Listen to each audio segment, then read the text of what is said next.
आत्मीय भाइयों एवं बहनों, प्रणाम। आपको नारी जागरण का स्वरूप एवं रूपरेखा पढ़कर सुना रहे थे। इसी क्रम में पृष्ठ इसी पुस्तक से नारी जागरण का स्वरूप एवं रूपरेखा लेखक पंडित श्री राम शर्मा आचार्य पृष्ठ 16 से पढ़कर सुनाते हैं। आइए सुनते हैं।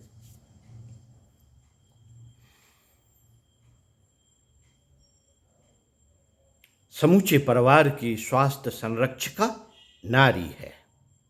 आहार और विहार का सुनियोजन करके वह सभी स्वजनों को स्वस्थ रख सकती है। आहार को स्वाद प्रधान बना देने में उसकी उपयोगिता में भारी व्यवधान पड़ता है। आहार को स्वाद प्रधान बना देने से उसकी उपयोगिता में भारी व्यवधान पड़ता है। इसलिए प्रस्तुत पाक विद्या का एक प्रकार से कायाकल्प ही करना पड़ेगा। भाप से बने, बिना तले भुने, कम मसाले वाले, अंकुरित एवं हरित संतुलित स्थिति के खाद्य पदार्थों को अभ्यास में उतारना होगा। इसे आहार क्रांति अथवा चौका क्रांति कह सकते हैं। इसकी समूची रूपरेखा मस्तिष्क में रखकर अभ्यस्तों का नशा उतारने की समय साध्य योजना बनानी पड़ेगी। श्रम का असंतुलन दूर करना होगा। बच्चों से लेकर बूढ़ों तक को उनके अनुरूप श्रम साधना में लगना होगा ताकि अंग संचालन की प्रक्रिया ठीक चलती रहे। स्वास्थ्य को प्रमुखता देने वाली दिनचर्या को प्रकृति अनुशासन के साथ जोड़ देने पर बीमारियों, दवाओं और चिकित्सा से सहज ही छुटकारा पाया जा सकता है। घरेलू चिकित्सा कितनी निर्दोष और कितनी लाभदायक है, इसका अभ्यास यदि महिलाएं कर लें तो बिना फीस वाले सुयोग डॉक्टर का स्थान ग्रहण कर सकती हैं। परिवार का आर्थिक पक्ष और भावना पक्ष भी कम महत्व का नहीं है। अधिक उपार्जन और अधिक मितव्ययिता के आधार पर कोई भी खुशहाली सजोए रह सकता है। फैशन, ठाट बाट, श्रृंगार प्रदर्शन, दुर्व्यसन जैसे फिजूल खर्ची वाले कार्य जब स्वभाव का अंग बन जाते हैं तो मनुष्य को दरिद्र और बेईमान बनाकर छोड़ते हैं। इसलिए गृह लक्ष्मी होने के नाते उसे परिवार का बजट संतुलित रखने से लेकर आजीविका के स्रोतों तक अपनी पहुंच बनानी होगी। नशेबाजी जैसे दुर्व्यसनों से पूरी तरह छुट्टी दिलानी पड़ेगी। निर्धारित कार्य के अतिरिक्त बचे समय में समाज सेवा या अर्थोपार्जन में से किसी एक में या दोनों में अभिरुचि उत्पन्न करनी होगी। यह परिवार को समृद्ध बनाने वाला अर्थ पक्ष है। भावना पक्ष को अपनी विशेषता है। वह अनेक विग्रहों का सहज समाधान करती है। घर में अनेक प्रकृति के, अनेकों रुचि के, अनेकों दृष्टिकोण वाले एक साथ रहते हैं। उनके स्वभाव और स्वार्थ आपस में टकराते रहते हैं। इन विभिन्नताओं को एक सूत्र में बांधे रहना प्रकारांतर से राष्ट्रीय एकता और अखंडता बनाए रहने का छोटा उपक्रम है। बच्चे, युवकों, बूढ़ों, लड़कियों, संबंधियों को अपनी परिस्थितियों के साथ तालमेल बिठाने के लिए सहमत कर लेना एक मनोवैज्ञानिक कार्य है। इतने पर भी उसे हर कुशल महिला को अध्ययन या अनुभव के आधार पर जानना ही होगा। जानना ही होगा। इस कुशलता के अभाव में परिवार विघटन के ऐसे संकट खड़े होते हैं कि जिनके कारण पारिवारिक शांति और प्रगति दोनों का अंत हो जाता है। घृणा और द्वेष से, पीड़ा और पश्चाताप की आग में सभी को झुलसना पड़ता है। ऐसा न होने देने में ग्रह लक्ष्मी की उदारता और दूरदर्शिता ही बहुत कुछ कर सकने में समर्थ हो सकती है।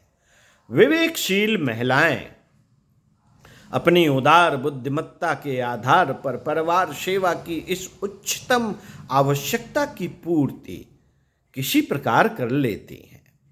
सृष्टा ने इसके लिए उन्हें विशिष्ट भाव संवेदना से संपन्न किया। इसे और भी अधिक खरादा निखारा जा सकता है। घर परिवार की स्वच्छता, सुसज्जता, सुव्यवस्था अपने आप में बड़ी चीज है। उसे एक छोटे राष्ट्र का सूत्र संचालन कह सकते हैं। इसके अभाव में घर नरक बन जाते हैं।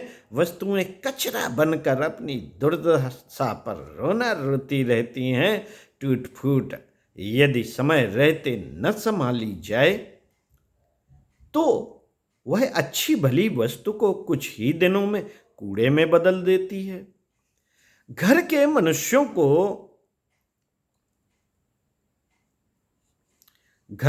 मनुष्यों की तरह ही काम आने वाला हर पदार्थ, बर्तन, उपकरण अपनी अपनी उचित देखभाल और सुव्यवस्था चाहता है।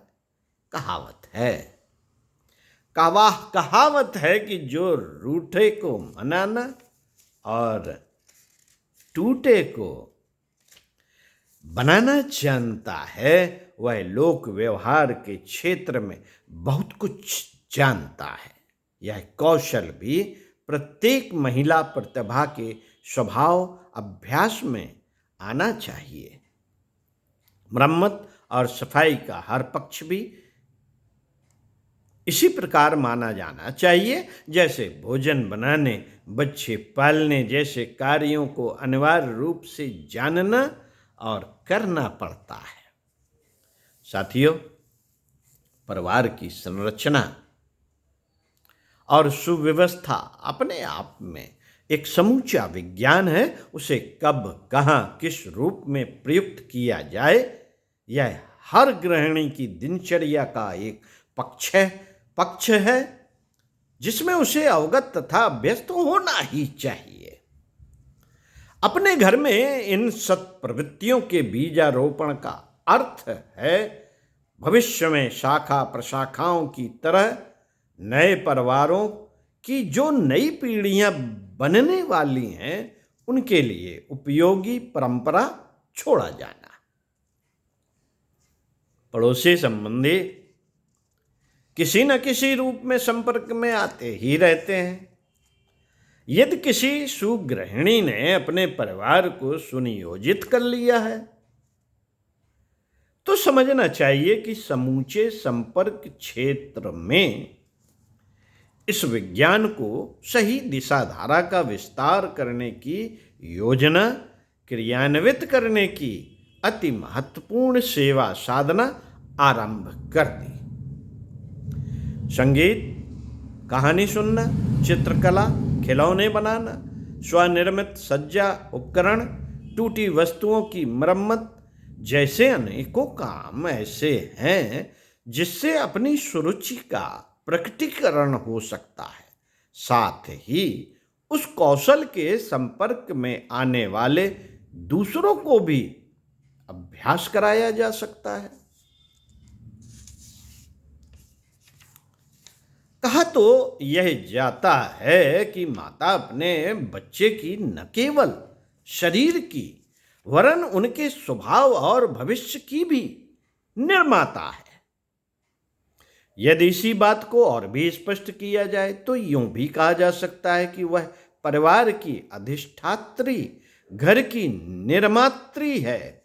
इस छोटी सी भूमिका को संपादित करने के साथ साथ परोक्ष रूप में यह संभावना भी विद्यमान है कि वह अपने व्यक्तित्व और कर्तव्य से समूचे समाज की सुविस्तृत विश्व मानव की सेवा अपने आदर्श और उदाहरण के सहारे संपन्न कर सकती है।